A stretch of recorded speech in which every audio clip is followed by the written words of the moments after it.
So My, how old were you? I didn't mean to cut you up, but how no, you're old were fine. you when your sister um said this, and then how old was she when she said this? I was 29. I believe I was 29. I think I turned 30 in jail. I spent my entire 30s locked up. And I'm 6 years older than her, almost 7 years older than her. So she would have been about 22, maybe. What Um, evidence did they have to actually support the allegations? they said that they had tapes of her. She had been recording conversations on the phone. And then also, my brother was really well known for recording everyone's conversation in the home. He had a wiretap on the phone in my grandma's room and in The my parents. wiretap? Yeah, he had a wiretap on my grandmother's bedroom phone and then also on his on the living room phone. He was going through a divorce, pardon me, and his ex. He was hoping that he'd catch his or her other husband, her first husband or ex-husband, calling to threaten him over his stepdaughter. So my brother's stepdaughter was in this mix of a mess of a divorce, and so my brother kept thinking, I know it. He'll call me and he'll threaten me, and I'll have him in jail, and then I can have hit my wife back, and I can have my stepdaughter back. And I'm like, no, they don't want to be with you. You have a lot of issues, like a lot of you struggle with a lot of stuff. You're an alcoholic. You're very narcissistic and abusive. So no, they probably won't want to be back with you, no matter what you catch on tape. In the time that he's taping all these, this started in 2001 when I returned home, and so in 2001 he had caught me and my son's dad on the phone, um, back and forth about my son in custody. They had kind of used that and told me that if I didn't make this in, leave me alone and stop calling their house, that they were going to turn that tape into the officers, and then my son's dad would be in trouble. He had been threatening me. It was part of the reason I really couldn't have a relationship with him. Um, my parents and my brother, well, really all my siblings, are super prejudiced against Black people. My brother says, well, no, we're not, because I married a Spanish lady. I'm like, it's different. She's lighter complected. So it's a very different situation. Um, my brother had these tapes, and so my sister started using this device and taping me and her talking on the phone. I didn't know why until later. I started learning more about her, my brother. My mother had helped them cash some stolen checks in my grandmother's bank account. They tried to press charges on my grandmother for that because it was stolen checks that didn't even have anything to do with anybody in our family. Um, and then my mom was trying to say that I did all these things. I had actually been arrested on some checks in Ector County, which is near Midland County, and they proved that I hadn't done these. My attorney was the same attorney that I had for my trial. When I got in trouble, they had all these tapes they produced. Well, they did an investigation, so to say. They had asked questions of my mom, my dad, my sister, and my brother called me out of the blue just one day after I'd been arrested, and just making sure, I'm not a part of this now. Just make sure you know. And I never did understand why. And actually, I do now, after a lot of development in this in the last 19 years. He had the same attorney that I had. So it was important for him to make sure it was in evidence that this had nothing to do with him and his attorney. But he did want me to know for sure that he had just worked out some kind of a deal with the Midland County Sheriff's Office, and now he was, I forgot how he said it even, but this long tape of, I'm like, where did this random tape come from? But now I understand. You can't have two people on both sides of a situation and be the attorney. I think my brother was trying to make it really obvious. I'm not his person in this, and I know nothing about this, though all this was done on his recording device. I asked him, I'm like, well, how does she know to even have this recording device on me to start recording conversations that she's pieced together to make it sound like I'm trying to hire her to kill someone? And he said, well, she asked me, could she borrow it? I said, so really you are a part of this then? He's like, no, I'm not. My brother had threatened me when I told my friend Michelle, which was his first wife, Please don't marry him. He's a pedophile. He's got some serious problems. He likes kids, so don't put your daughter through this." And she called him and she told him what I said, and he threatened that he would never forget it. He said, "I just want to make sure that you know I'm never going to forget this, and never stop watching over your shoulder." And I was like, "Great," and that's the Christmas I took my sister back to Virginia with me, was when that had happened, before they got married.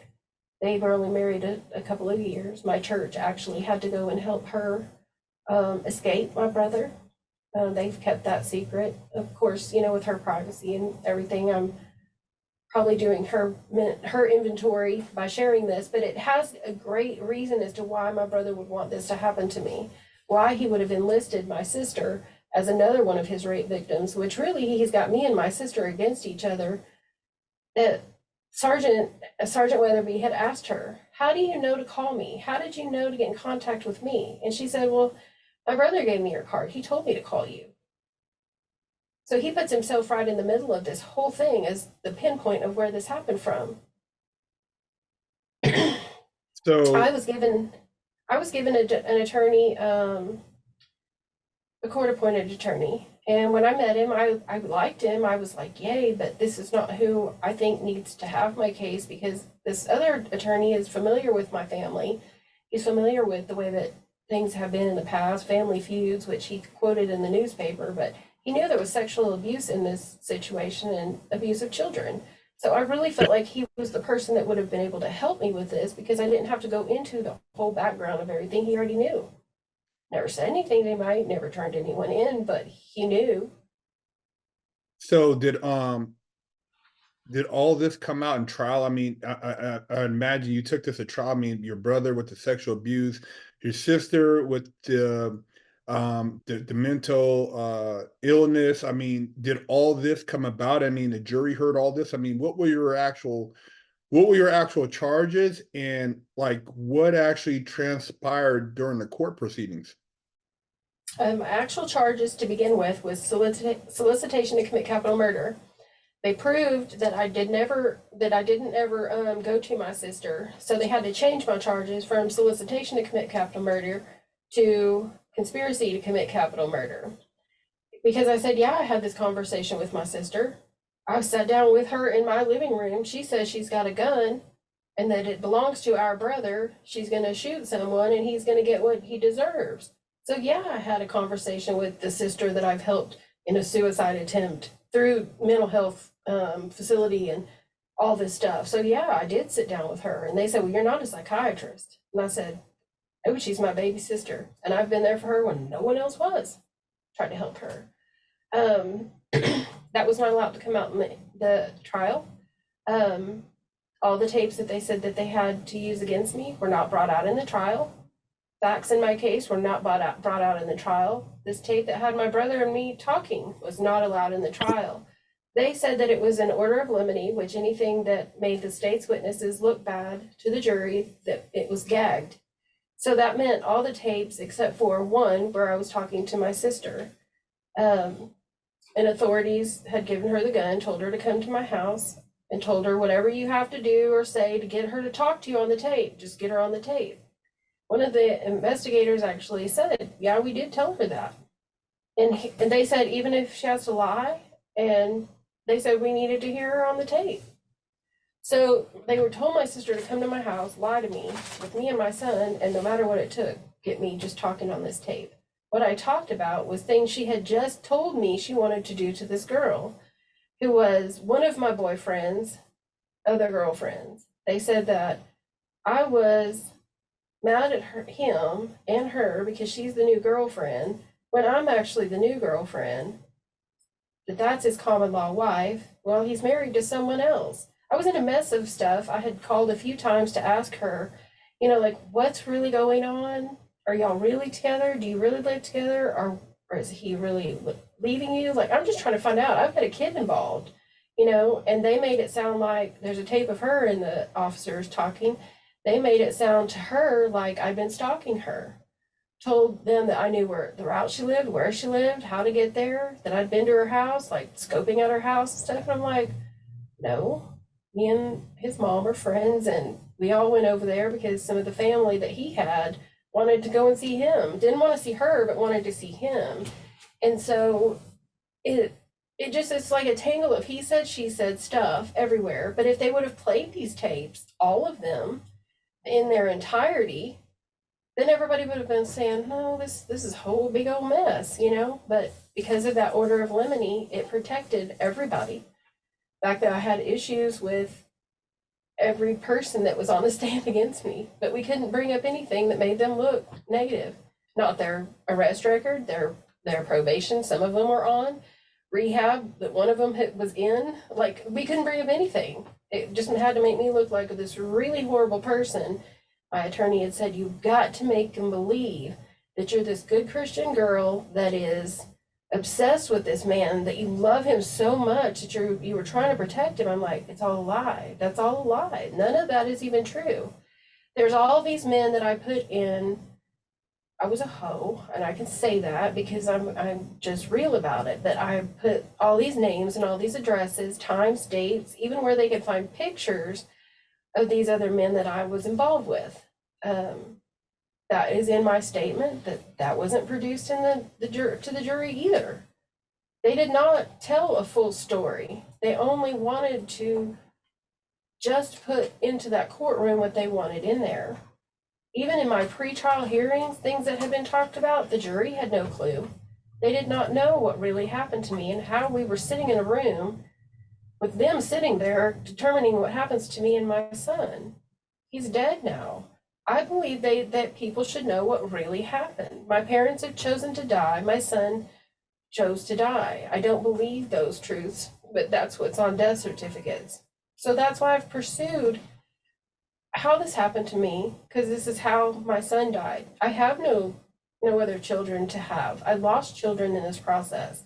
I lost babies. And then I lost my son. I have no way to have another child unless God turns things around and I can adopt maybe one day. But I work a lot of time now volunteering with children that are suffering and their parents are in prison. At one time, I was the one in the prison with them, working with the moms, and now I'm out here with the kids, helping them draw things for their parents, write to their parents, be there for them when they need to talk to them on the phone. There's a communication gap between there and here, wherever counties ship people off to. Families are breaking down, communities are breaking down because no one knows what's going on. So People think, oh, it's like TV, but it's not. What they actually convict you of? They convicted me of conspiracy to commit capital murder. They said I gave my sister a coat to pay her to shoot this girl. The coat, I had talked to her in a previous conversation that she did not produce about I needed $40 more to go with my rent. My rent was due, and she did not give them that tape. But you can hear us talking about pawning it on the tape that they recorded of us talking where she was wearing a wire.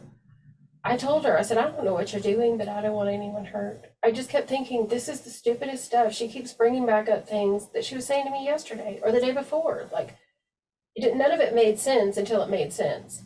So I started saying things to her that I know she had put into her medical record, things she wanted to do to our parents, things she wanted to do to our brother for the things they had done to her in her childhood. I thought, surely if they're really investigating, they'll at least look at that. They didn't care. They just said everything that I said, even all these men, was just an excuse.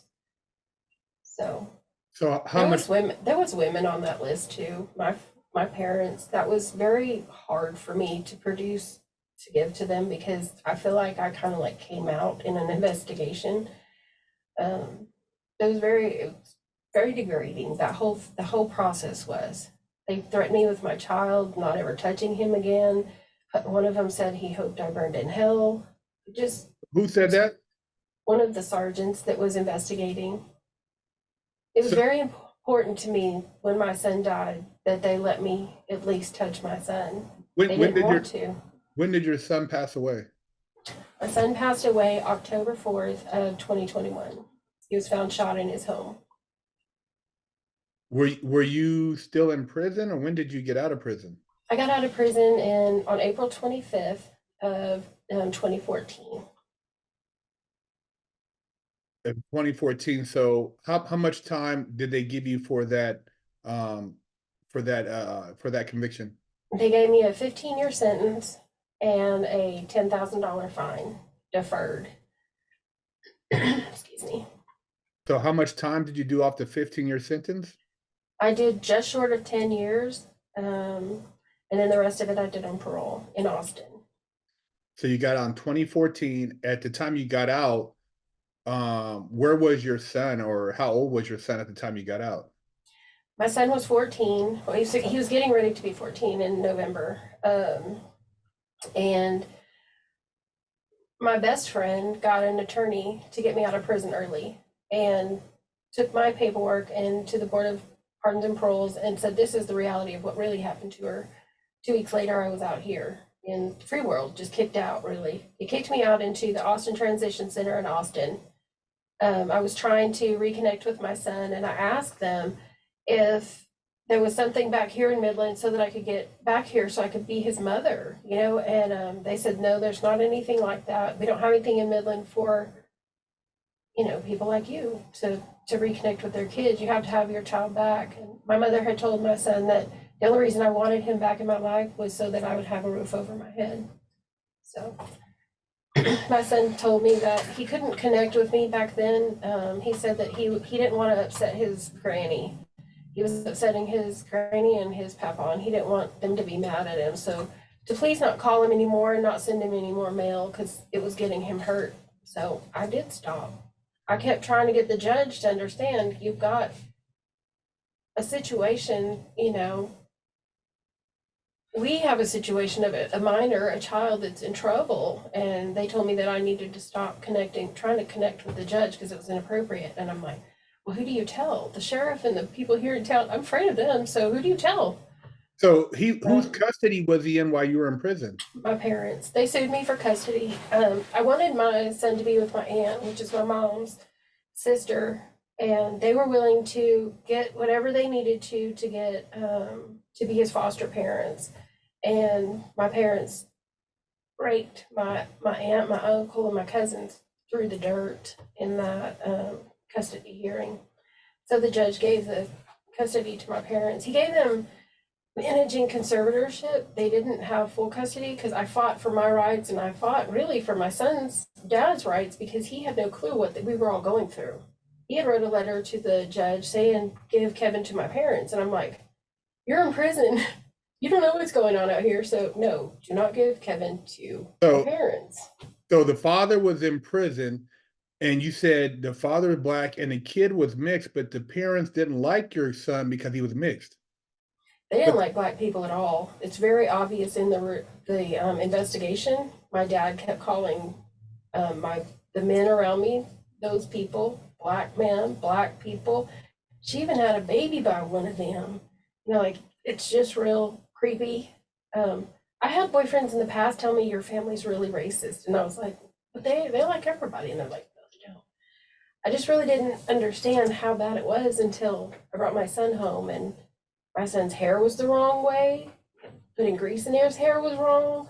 Putting grease on his elbows and his knees and his feet was wrong. Everything I did, he's not, you don't have to do that. He ain't black. And I'm like, okay. So I started hanging around this one family that all this case is around. I started spending time with my friend Kay. She passed away during that time, but her mother and I became friends. A lot of it was through grief.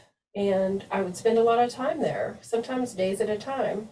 And my son was with me, and my mom could not stand the fact that I had him seeing what black people live like. My son one day came home, and I think it's funny now because he was just so innocent when he did it, but at 3 years old, he went up to my grandmother, who's born in 1918, and he said, what's up, my nigga? Just kind of tapping her and trying to give her dap and like just chilling with her and hanging. And my mom was just livid. And I was like, yeah, they don't want him to know anything about black culture, about black people, about black music, about anything. They wanted me to cut his hair super short and dress in white. They didn't like the shoes I put on him, the clothes I put on him. They didn't like that I listened to music that he might find interesting. Granted, yeah, some of it was rap and some of it was stuff that was inappropriate for a Christian girl to listen to, but it's what I listened to. I didn't I made choices for me and my son that were mine to make. I was 30 years old, getting ready to be 30 years old. I was allowed to make those choices, but my family said, no, you cannot.